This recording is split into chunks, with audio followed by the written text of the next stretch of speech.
our guest speaker, Dr. Bhavna Sharma ma'am, our guest of honor, Dr. B.S. Sharma sir, Dr. R.C. Gupta sir, respected teachers, seniors and fellow colleagues.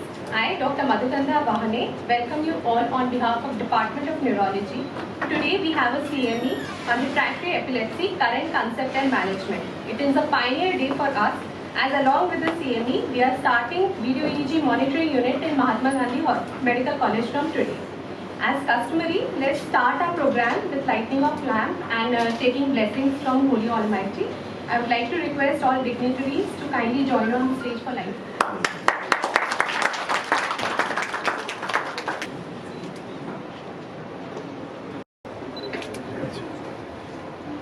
Good evening to everybody.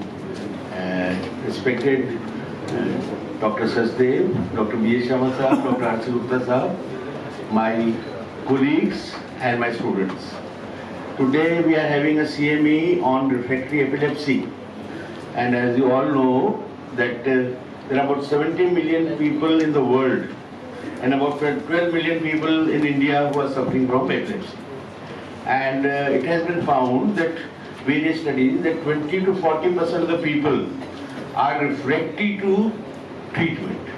So this talk was arranged for my young people to know about what we can do for refractory epilepsy.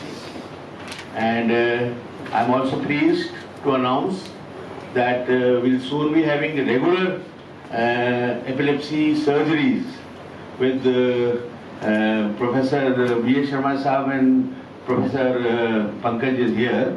So we have got a very good department on neurosurgery, and we'll be soon be having a regular program.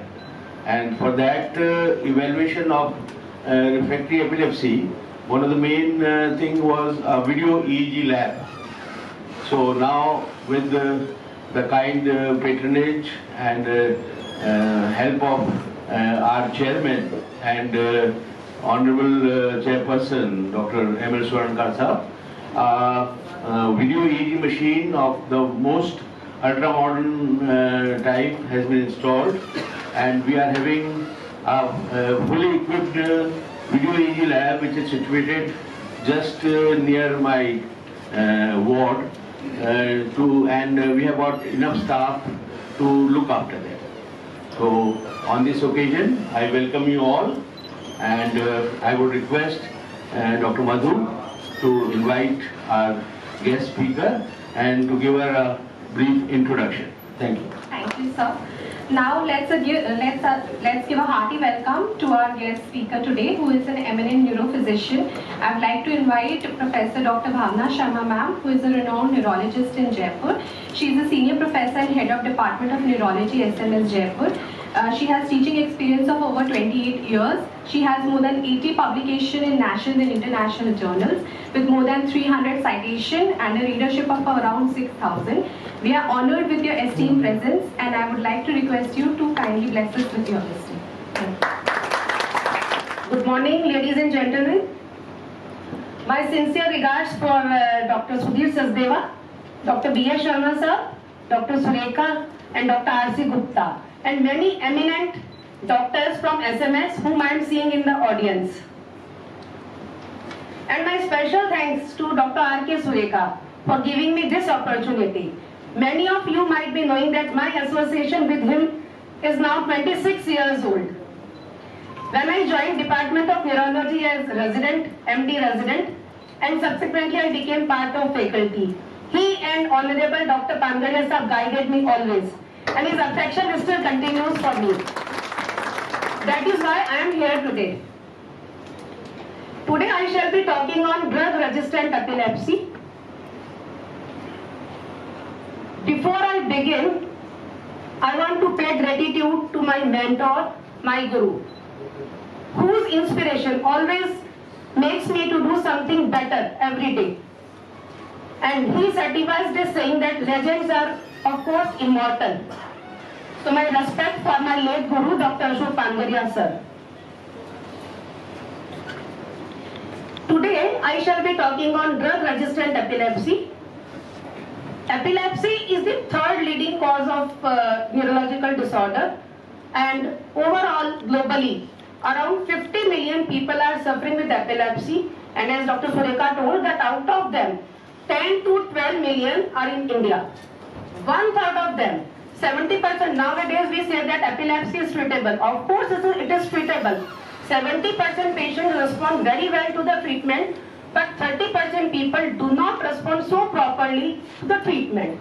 These are termed drug-resistant cases.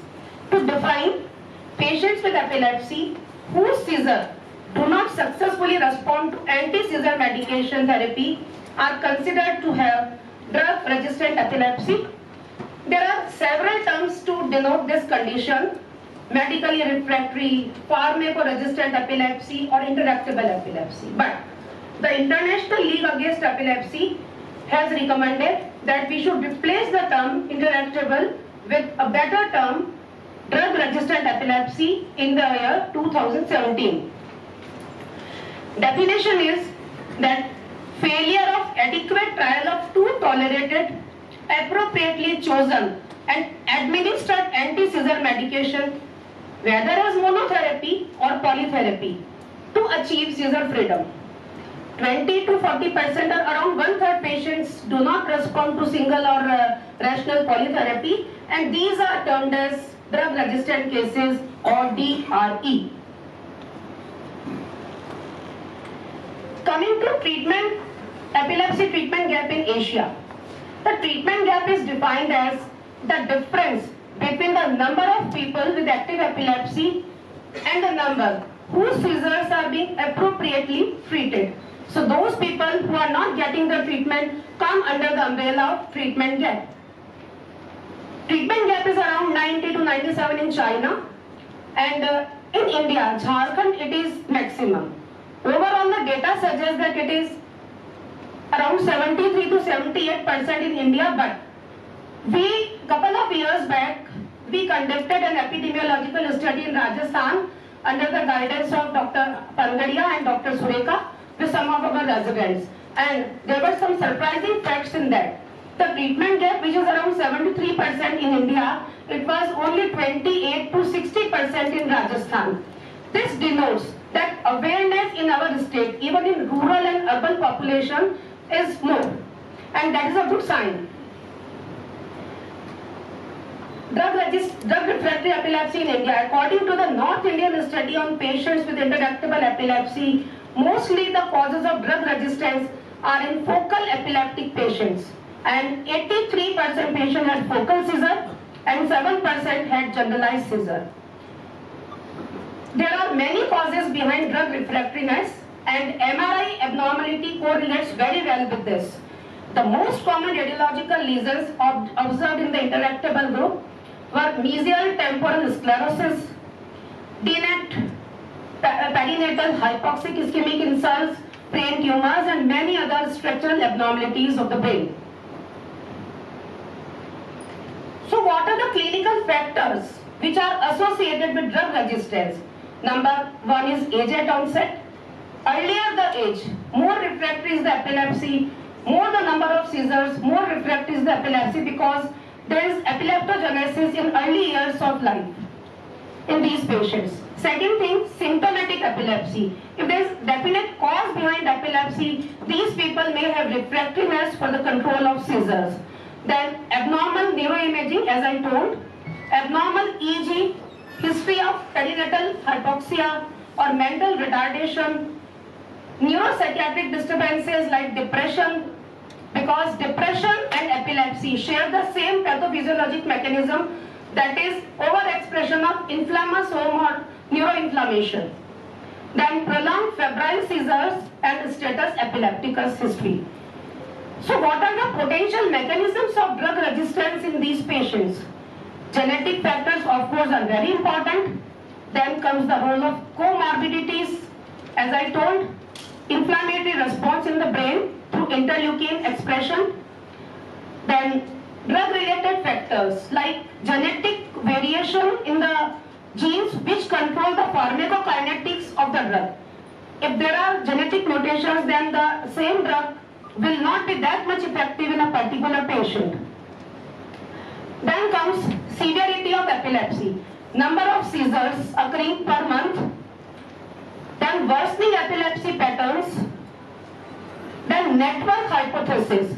Network hypothesis is when the number of seizures are too many, then there will be mosaic fiber sprouting, neurodegeneration in hippocampus. So these patients are more likely to have refractory seizures. Then drug target alterations. So these are the potential mechanisms which leads to refractoriness of epilepsy in a particular case. 4 clinical patterns of drug resistance can be observed. Either a person is resistant de novo or there is primary resistance. In some cases, resistance which patient initially becomes seizure free, but then later on seizures recur and become uncontrollable. This is secondary resistance. Third pattern is waxing and waning pattern, wherein patient keeps on dwelling between response and non-responsiveness. And the fourth is epilepsy is initially drug resistant, but with the choice of appropriate anticonvulsants, later on it responds to the treatment. So what are the factors which determine failure of a particular drug? The minimum duration required to evaluate the response to anti-seizure drug might vary, but it is said that 1 year is the period officially which is chosen to see the response to the treatment. Then probability of seizure freedom after 2 anti-seizure failure decreases exponentially and is less than 5% after 4 failures. If we look at the ILI classification of DRE, only half of the patient might meet the criteria, and anti-seizure drug permanently prematurely withdrawn before having been titrated up to maximum efficacious dose may also be the cause of drug-resistant epilepsy.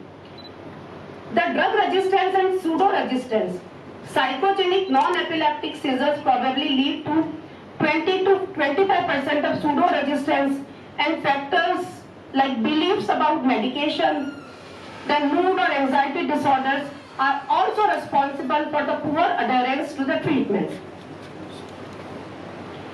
But DRE requires differential diagnosis. Every case which looks refractory may not be refractory. There can be apparent interactability in view of misdiagnosis. It's important to differentiate true versus apparent drug-resistant epilepsy. The dose should not be inappropriate. Patient should be adhering to the treatment, and lifestyle like late night awakenings, consumption of alcohol may also lead to pseudo-refractoriness. Then comes psychogenic non-epileptic seizure, which can also mimic like refractory epilepsy, but they do not have epileptic basis for the seizure. Then other paroxysmal events like dystonia, paroxysmal kinesogenic dyskinesia, all these can mimic like DRE, but they are not actually the cases for drug resistance epilepsy. If a person has drug resistance epilepsy, what are the complications he or she will face? So there can be increased mortality rate related to various causes of seizures. Then there can be sudden unexplained death in epileptic patient, which is termed as SUDEP. It is 40 times more in patients with DRE, and the reason is that in brain there are certain areas like cingulate gyrus, amygdala and hippocampus. These areas have autonomic substrate, so they control the vital organ of the body, and seizures also originate from the same area. So that might be the reason of sudden unexplained death in drug-resistant epilepsy. These people may be exposed to non-fatal injuries like head injury, burns and fractures, and disability and diminished quality of life also, like poor academic achievements, unemployment and social isolation. So whenever we come across a case of epilepsy, it is important to diagnose epilepsy properly. Then we should move on to monotherapy. If patient is controlled with monotherapy, it's okay. If not, then you have to give rational polytherapy. But 30% cases, as I told, are pharmacoresistant. These cases require detailed evaluation and change of medical therapy. If not better with that, then one should resort to epilepsy surgery. But there are cases where even epilepsy surgery may fail. These cases may require stimulation techniques or dietary therapy, which I am going to discuss in my lecture. So what are the treatment options for DRE? Along with anti-seizure drugs, 4 options. Number 1 is surgery, change of lifestyle, then neurostimulation and change of diet like ketogenic and Atkins diet. This is a brief treatment algorithm for intractable generalized epilepsy. Let's take it one by one.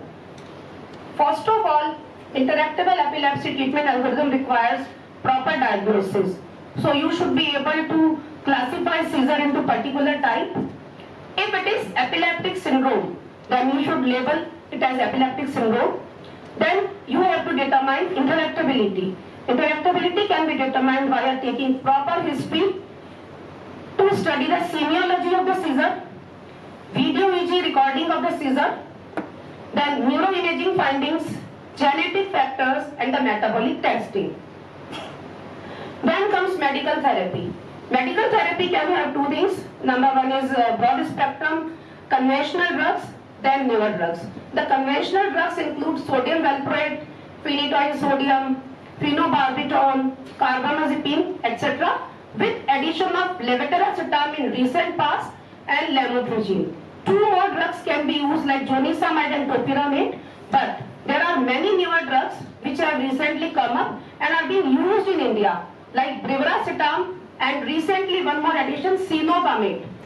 But some epileptic syndromes require specific drug like tuberous sclerosis complex which requires everolimus and then stiripantol for Dravet syndrome which is early onset epileptic encephalopathy with very bad prognosis, cannabinoids and one more drug perampanel is being used in India, brivaracetam is being used, lacosamide is also in use. About rufinamide, I am not very sure. If person is refractory to the medical treatment, then third option is dietary treatment. Dietary treatment can be ketogenic diet, low glycemic index diet or Atkins diet. And lastly, surgical option by way of neurostimulation or surgery. Neurostimulation can be vagal nerve stimulation or it can be deep brain stimulation of centromedial nucleus of thalamus or anterior nucleus of thalamus. Then surgery. Corpus callosotomy is especially for atonic or GTCS type, and then if person has focal seizure and receptive area in the brain which is structurally abnormal, then one should opt for receptive surgery. In 2016, Martin J. Brody gave a practical guide for the pharmacological treatment of drug-resistant epilepsy in adults. And the guide is that you should always start low and go slow. It's an essential caveat in this setting because early side effects can have a negative impact on the patient's morale and he may leave taking medicines. Then reducing the dose or withdrawing altogether one of the failed AED is often a necessary accompaniment to a successful outcome. For patients requiring anti-seizure drug polytherapy, the outcome data suggests that if seizure freedom is achievable, it is more likely to occur within 3 drug schedules and with the anticonvulsant drug substitution rather than adding more and more drugs. It is possible to obtain prolonged seizure freedom with acceptable tolerability on 2, 3 or even 4 or more AED with a variety of drug combination often in modest or moderate dose. Here I would like to comment a common thing which we see in our practice that sometimes we see that in the first seizure patient is receiving 3 to 4 anticonvulsants.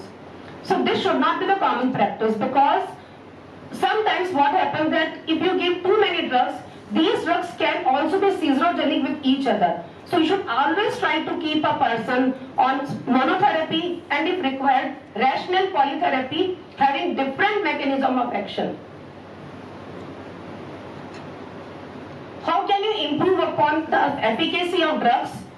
This is by giving anti-seizure drug with different mechanism of action, and these mechanism of actions are that you can modulate voltage-gated ion channels, modulation of neurotransmitter release, potentiation of GABAergic transmission, and blockade of excitatory glutamatergic transmission. Broad spectrum anti-medication like levetiracetam, valproate, and many other, as I named, may be preferred. Recent genetic or metabolic etiology shows inhibition of mTOR pathway, and to treat seizure in tuberous sclerosis complex and FCD, and the drug is everolimus.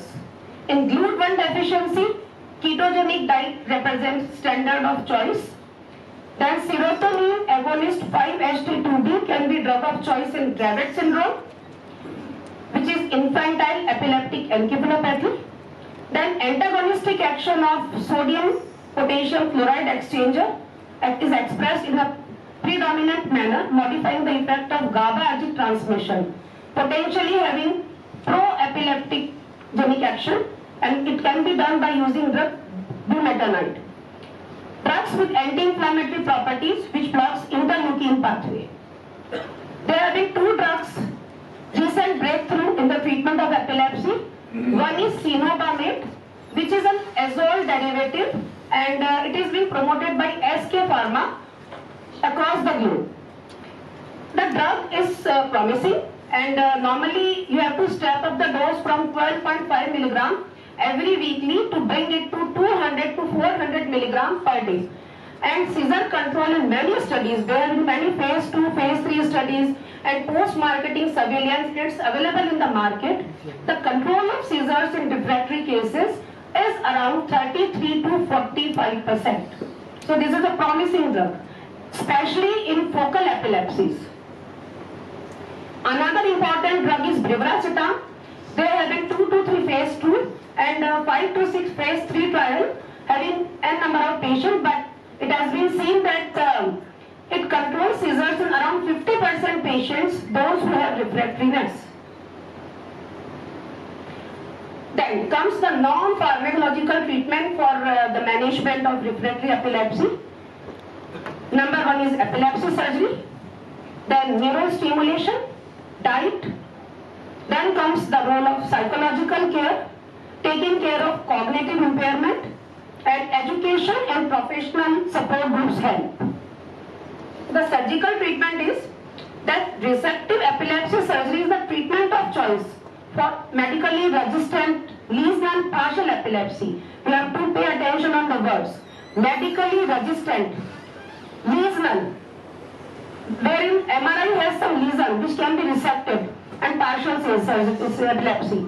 This has the most likely chance of producing remission, and if you delay surgery, it may worsen the chances of post-operative seizure freedom. So you have to go for early surgery in selected cases where you have lesion and seizures are not controlled. The most common form of resective surgery is anterior temporal lobe resection, then hippocampal sclerosis and FCD. It's always superior to medical therapy. And here I would just name insular epilepsy, which is a rare form of partial refractory epilepsy. And if these patients undergo surgery, even the complication rates is very less, but they are very well controlled with surgery. Other options are lesionectomy, multiple subpile transactions, corpus callosotomy, and hemispherectomy, especially in Rasmussen's encephalitis or cases of refractory partial autoimmune epilepsies. If you look at the complications of epilepsy surgery, there are not too many. Even when you operate upon the language area, the chances of aphasia post-operatively are very less and transient, but some patients who are operated upon frontal operculum, they have tendency to have hemiparesis later on. Otherwise, chances of complications are 1 to 2%. This is 2022 expert consensus recommendation from ILAE. Who should be referred for epilepsy surgery evaluation? It should be offered to every patient with DRE up to 70 years of age as soon as the drug resistance is ascertained, regardless of epilepsy duration, sex, socio-economic status, seizure type, epilepsy type, localization and comorbidities, including severe psychiatric comorbidities like PNES or substance abuse. This is the group of patients which should be referred for surgical evaluation. Now, actual surgical reference is considered for older people with drug-resistant epilepsy who have no surgical contraindication, and for adults and children who are seizure-free on 1 or 2 anti-seizure medication, but they have some brain lesion in non-eloquent cortex. Surgical referral is for patients who have history of active substance abuse, who are non-cooperative with management. After epilepsy surgery, let's have a look at the neurostimulation techniques. These techniques are considered if a patient has more than one focus for their epilepsy and are not considered candidates for focal receptive epilepsy surgery. The neurostimulation can be in form of responsive cortical stimulation, deep brain stimulation, or vagus nerve stimulation. Coming to VNS. VNS is a partially invasive procedure. You have to make 2 incisions, one in axilla or left upper neck and another in the neck.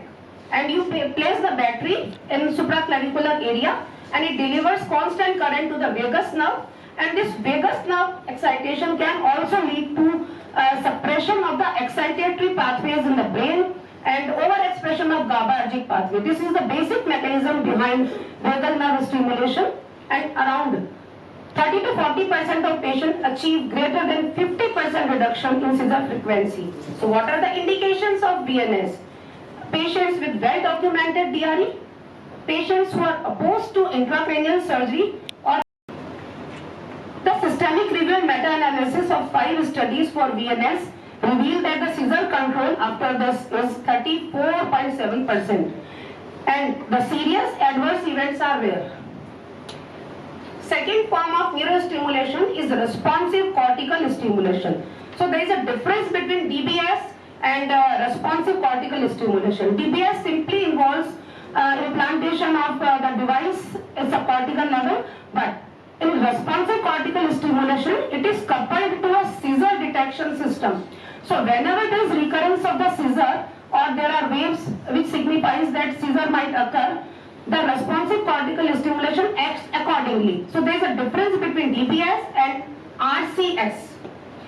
The control trials with cortical stimulation included 191 adults with medically refractory epilepsy, and after 12 weeks of therapy, the reduction of seizure frequency was 37%. This is 17.3% patients who were in the sham treatment arm. The modest improvement in quality of life is also there. Other forms of DBS are subcortical stimulation of anterior and centromedial thalamic nuclei, subthalamic nuclei, caudate, hippocampus and cerebellum. US FDA in the year 2018 approved the device as an adjunctive therapy for patients with partial onset seizures who are refractory to 3 or more ASD. Other less common stimulation approaches can be transcranial magnetic stimulation and trigeminal nerve stimulation. This trial enrolled 100 patients with DRE, and the stimulation therapy was associated with reduction in seizure frequency. 54% patients had seizure reduction of at least 50% by 2 years in the unblinded phase. The adverse effects were depression and memory disturbances. Then comes role of diet. The ketogenic diet has a good quantity of fat, moderate quantity of protein, and very less glycemic index of the food, and it was described as an effective treatment for epilepsy around 1920, and there is greater than 50% seizure reduction in 38 to 60% cases.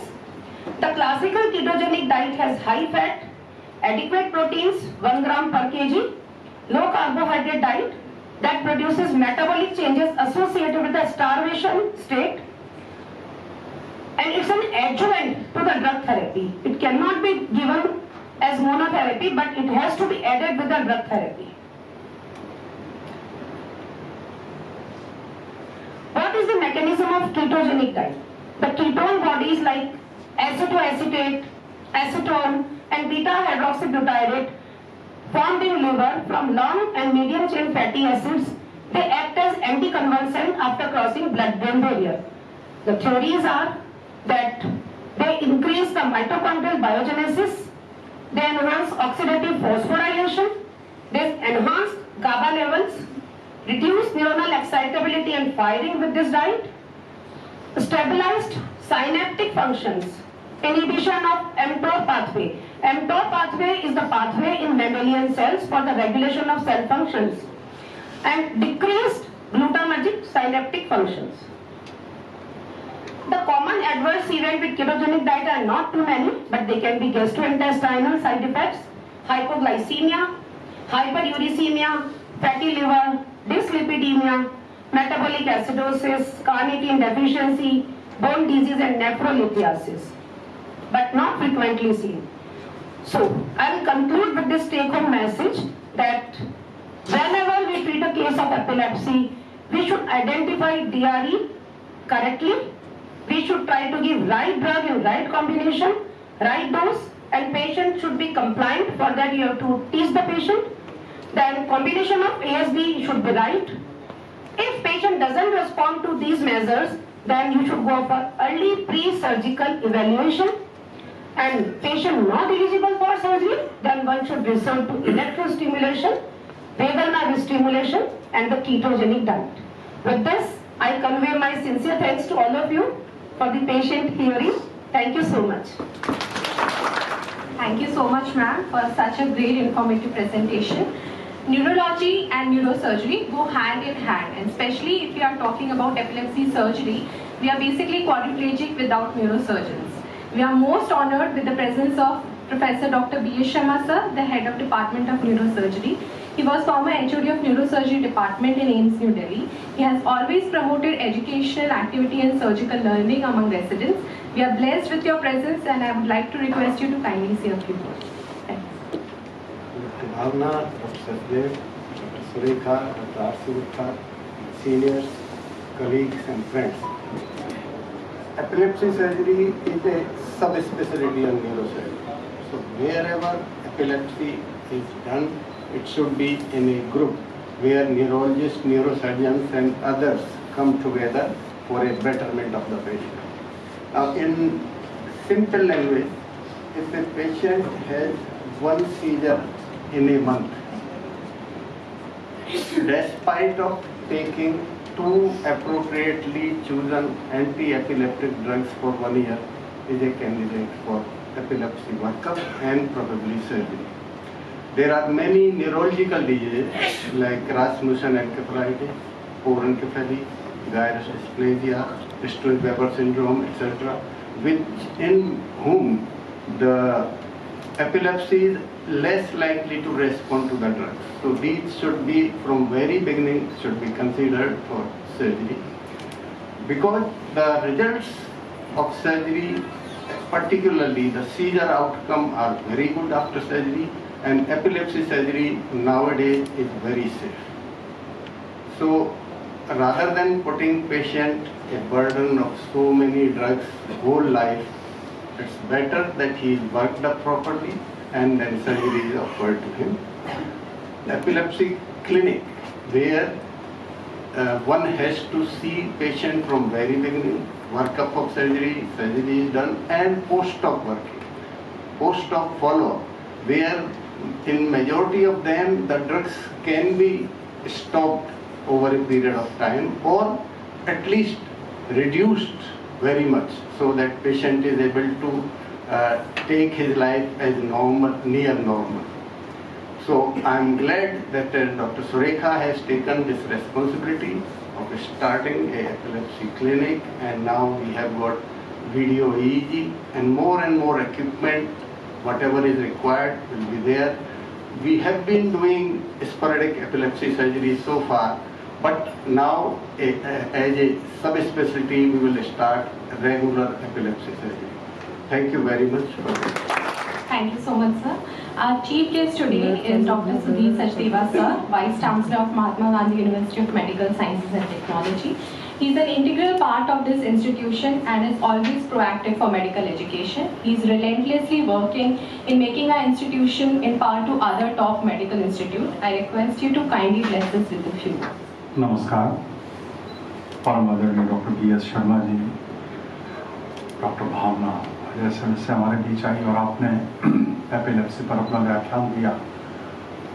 Doctor Surekha ji जो विगत कई वर्षों से लगातार epilepsy पर काम कर रहे हैं, SMS में आपने लगातार ये काम किया और फिर जब से आपने Mahatma Gandhi medical college join किया तब से लगातार आपने अपने रेजिडेंट्स को, अपने पेशेंट्स को इस बारे में अवेयरनेस दी। आप लगातार आपका नाम कैंप करने के लिए, अवेयरनेस करने के लिए Guinness book of world record में दर्ज है। ये भी हमारे लिए गौरव की बात है। अभी 4 दिन पहले सुरेखा जी का फोन आया और कहने लगे कि इस तरीके से हम एपिलेप्सी सर्जरी शुरू करने जा रहे हैं और इस फ्राइडे का जो CCR है वो हम डॉक्टर भावना जी को बुला करके करना चाहते हैं, तो आप सवेरे ज़रूर आइएगा। तो मुझे इस बात से बड़ी प्रसन्नता हुई कि एक नई चीज़ भी अपनी अस्पताल में ही हूँ। तो डॉक्टर स्वर्णकार जी और चेयरपर्सन डॉक्टर विकास चंद्र जी स्वर्णकार, इनका लगातार प्रयास रहता है कि हम थोड़े दिनों में कोई ना कोई एक नई चीज़ लगातार करते चले जाए। और शायद यही वजह है कि विगत 20 सालों में विश्वविद्यालय इस फैकल्टी, इन स्टूडेंट्स और स्टाफ की वजह से आज ये स्वरूप ले सका है। न्यूरोसर्जरी के क्षेत्र में डॉक्टर BS शर्मा जी ने जो विश्वविद्यालय को और महात्मा गांधी मेडिकल कॉलेज को जो ख्याति दिलवाई है वो अभूतपूर्व है। लेकिन बात अगर की जाए तो सभी विभागों की तरह तो हर विभाग एक्सीलेंट तरीके से काम कर रहा है, लेकिन आज विशेष रूप से न्यूरोलॉजी डिपार्टमेंट ने जो ये न्यूरोसर्जरी वीडियो मशीन भी इन्होंने बताई कि एक नई आ गई है वीडियो EEG मशीन और अब हम सर्जरी भी शुरू करने जा रहे हैं। मैं विभाग को इसके लिए बहुत शुभकामनाएं देता हूं। और डॉक्टर भावना जी को आपने बुलाया और डॉक्टर भावना जी आई, ये भी हमारे लिए बड़ी गौरव की बात है। भावना जी, आप न्यूरोलॉजी वाले लोग, न्यूरोसर्जरी वाले भी इनको बुलाते रहिए कभी। हाँ, ये हमारी अच्छे दोस्त भी हैं और विश्वविद्यालय में भी लगातार आना चाहती हैं। आज इस अवसर पे आप सभी लोगों के प्रति मैं विश्वविद्यालय की तरफ से, डॉक्टर अनिल स्वर्णकार जी की तरफ से, चेयरपर्सन डॉक्टर विकास चंद्र जी स्वर्णकार की तरफ से अपना आभार और धन्यवाद व्यक्त करता हूँ। Thank you very much. Dr. Bhavna ma'am, she gave a very good and very interactive presentation, and that was quite informative, especially in the era of new technologies. And nowadays we are having more and more technology as well as the options for the patient with drug-resistant epilepsy. On the behalf of Department of Neurology, I want to thank our chief guest, Dr. Suchi Sadeva sir, our guest speaker, Dr. Bhavna Sharma ma'am, our guest of honor, Dr. BS Sharma sir and Dr. RC Gupta sir, and our other dignitaries, teachers, seniors, colleagues and friends. We are much honored with your presence and thank you for your imparting your time, knowledge with us. A special thanks to our neuroelectrophysiology team who are crucial part of our Video EEG lab. Without them, it is not possible. And I will like to request the dignitary to join us to opening of Video EEG lab that is on the 3rd floor.